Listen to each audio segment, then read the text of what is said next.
In service టీచర్లకు TET నుంచి మినహాయింపు ఇచ్చేలా త్వరలో జరిగే అసెంబ్లీ సమావేశాల్లో తీర్మానం చేసి కేంద్ర ప్రభుత్వానికి పంపాలని వైఎస్ఆర్సీపీ ఉద్యోగులు పెన్షనర్ల విభాగం రాష్ట్ర అధ్యక్షుడు చంద్రశేఖర్ రెడ్డి డిమాండ్ చేశారు. టెట్ నుంచి మినహాయింపు ఇవ్వాలని ఇన్ సర్వీస్ టీచర్లు పలుమార్లు కూటమి ప్రభుత్వానికి విన్నవించినా సానుకూలంగా స్పందించకపోవడం దుర్మార్గమని ఆయన మండిపడ్డారు. ఉద్యోగులంటే చంద్రబాబు సర్కార్కు లెక్క లేకుండా ఉందని ధ్వజమెత్తారు.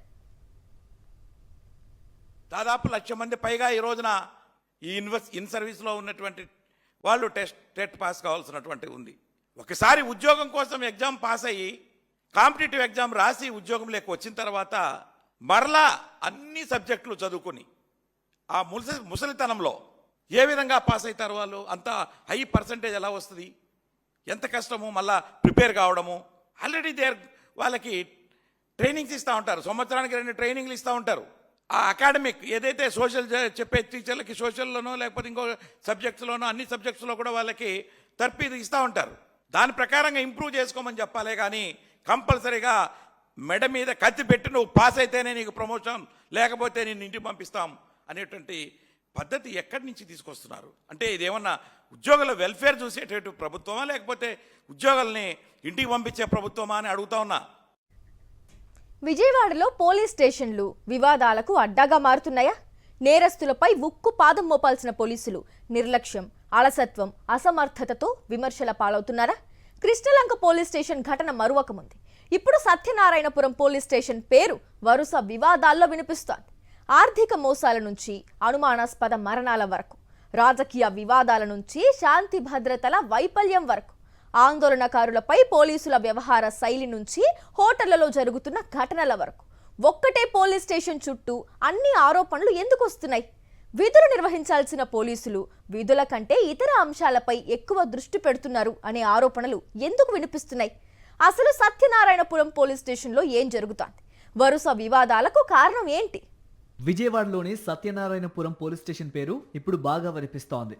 యూపిక్స్ కుంభకోణంతో మార్మోగిన సత్యనారాయణపురం స్టేషన్ పేరు అప్పటి నుంచి ఇప్పటి వరకు వార్తల్లో నిలుస్తూనే ఉంది. ప్రస్తుతం మాషా అల్లా పేరుతో జరిగిన కుంభకోణంతో మరోసారి సత్యనారాయణపురం పోలీస్ స్టేషన్ పేరు హైలైట్ అయింది. ఇదిగో ఇక్కడ ఫోటోలో కనిపిస్తున్న ఇతను పసుపులేటి అంకుశం, మాషా అల్లా సంస్థ ఎండే. స్క్రబ్ల తయారీ పేరుతో అంకుశం మోసం చేశాడని సత్యనారాయణపురం స్టేషన్కు బాధితులు క్యూ కట్టారు. తమకు న్యాయం చేయాలని పోలీస్ స్టేషన్కు వెళ్లిన బాధితులకు అక్కడి పోలీసులు వ్యవహరించిన తీరు ఆగ్రహం తెప్పించింది. చివరికి విజయవాడ సిపి రాజశేఖర్ బాబు మాషా అల్లా కుంభకోణంపై సిట్ను ఏర్పాటు చేసిన తర్వాత పసుపులేటి అంకుశం నేరుగా కోర్టులో లొంగిపోయాడు తప్ప పోలీసులు అతన్ని అదుపులోకి తీసుకోలేకపోయారు. కోర్టు నుండి బయటకు వచ్చిన అంకుశం అన్ని విషయాలు సత్యనారాయణపురం సిఐకి తెలుసనడం అనేక అనుమానాలకు తావిచ్చింది. అంకుశం ఫోన్ ఆన్లోనే ఉన్న వాట్సాప్ మెసేజ్లు చూస్తున్నాడని తెలిసినా అతన్ని పట్టుకోవడంలో పోలీసులు కనీస ప్రయత్నం కూడా చేయలేదని బాధితులు ఆరోపిస్తున్నారు. సిఐ గారి ఆఫీస్ దగ్గరికి ఒక 200 మందిని బాధితులు వెళ్ళాము. సిఐ గారు మా మీద ఎటువంటి కూడా చిన్నగా చేద్దాం అన్నట్టుగా ఉన్నారు. పోలీస్ స్టేషన్లో అసలు ఎంత కూడా రెస్పాన్స్ ఇవ్వట్లేదు. కస్టమర్లు అంటే ఏదో వాళ్ళకి నవ్వుతా చెదురుగా ఉంది. వాళ్ళు ఏదో మేము ఖైదీలు అన్నట్టుగా ఇంట్రాగేట్ చేసినట్టుగా గంట కూర్చోబెడుతున్నారు ఒక్కొక్కరిని. నిన్న మొత్తం మీద విజయనగరం నుంచి కానీ, కడప నుంచి కానీ, కర్నూలు నుంచి కానీ, వరంగల్ నుంచి కానీ, హైదరాబాద్ నుంచి కానీ, మహబూబాబాద్ నుంచి కానీ, ఎక్కడెక్కడ నుంచి వచ్చిన వాళ్ళు అటు విజయనగరం కానీ, కొత్తూరు తాడేపల్లిగూడెం నుంచి కానీ వచ్చిన వాళ్ళందరూ మొత్తం మీద కూడా నిన్న 6గురిదే స్టేట్మెంట్ తీసుకున్నారు. ఇదే సత్యనారాయణపురం పోలీస్ స్టేషన్ పరిధిలో ఈ ఏడాది ఫిబ్రవరిలో నాగ మహేష్ అనే వ్యక్తి ఆత్మహత్య చేసుకున్నాడని కేసు నమోదు చేశారు పోలీసులు. అయితే నాగ మహేష్ది ఆత్మహత్య కాదు, హత్య అని కుటుంబ సభ్యులు ఆరోపించారు. సత్యనారాయణపురం సిఐ కావాలనే కేసును తారుమారు చేశారన్నారు. తాము చెప్పిన ఏ ఒక్క అంశాన్ని సిఐగా ఉన్న లక్ష్మీనారాయణ పరిగణలోనికి తీసుకోలేదంటున్నారు నాగ మహేష్ కుటుంబ సభ్యులు. నాగ మహేష్ ఒంటిపై గాయాలున్నాయని, కారులో రక్తపు మరకలు ఉన్నా లెక్క చేయలేదన్నారు. కేసును ఉద్దేశపూర్వకంగానే నీరు గారుస్తున్నారని, అందుకే కోర్టులో పిటిషన్ వేసి న్యాయ పోరాటం చేస్తున్నామని తెలిపారు. మా తమ్ముడు అసలు అన్ని దెబ్బలు తగిలాయంటే అన్ని దెబ్బలు ఎలా తగులుతాయి? ఫస్ట్ మనం అడిగిన క్వశ్చన్స్ ఏంటి సార్? అన్ని దెబ్బలు ఎలా తగులుతాయి? ఎవరు కొట్టారు? ఎప్పుడు కొట్టారు? అసలు ఏం జరిగింది? మధ్యాహ్నం 3:30 నుంచి వాడి ఫోన్లో ఎలాంటి ఫోన్స్ అవుట్ గోయింగ్ ఇన్కమింగ్ లేవంటే ఏం జరిగింది అని చెప్పి మేము అడుగుతున్నాం. మేము అడిగే లాజిక్స్ అన్నిటికీ ఆన్సర్ చెప్పలేక, వాళ్ళ దగ్గర సమాధానం లేక, మా తమ్ముడు చెడ్డవాడంటూ, మా తమ్ముడికి అవి చిట్స్ అనేవి అప్పులు కాదు.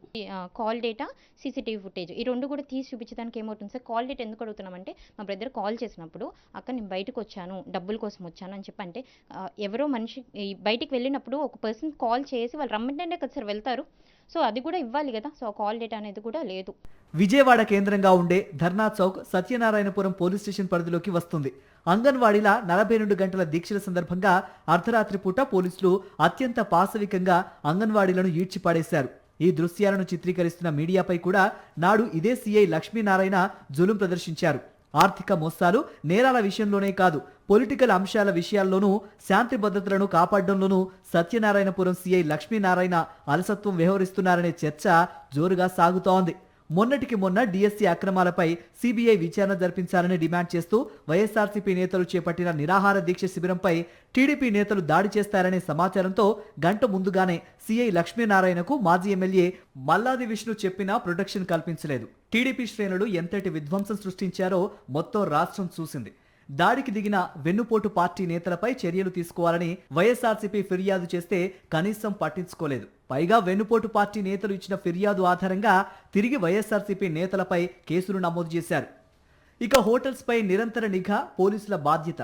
ఒక వ్యక్తి హోటల్లో రూమ్ తీసుకుని 4 రోజుల పాటు స్పందించకపోతే యాజమాన్యం రెస్పాండ్ కావాలి. కానీ అలంకార్ సెంటర్లో ఉన్న ఒక రూమ్లో కొంతమంది యువకులు రూమ్ తీసుకున్నారు.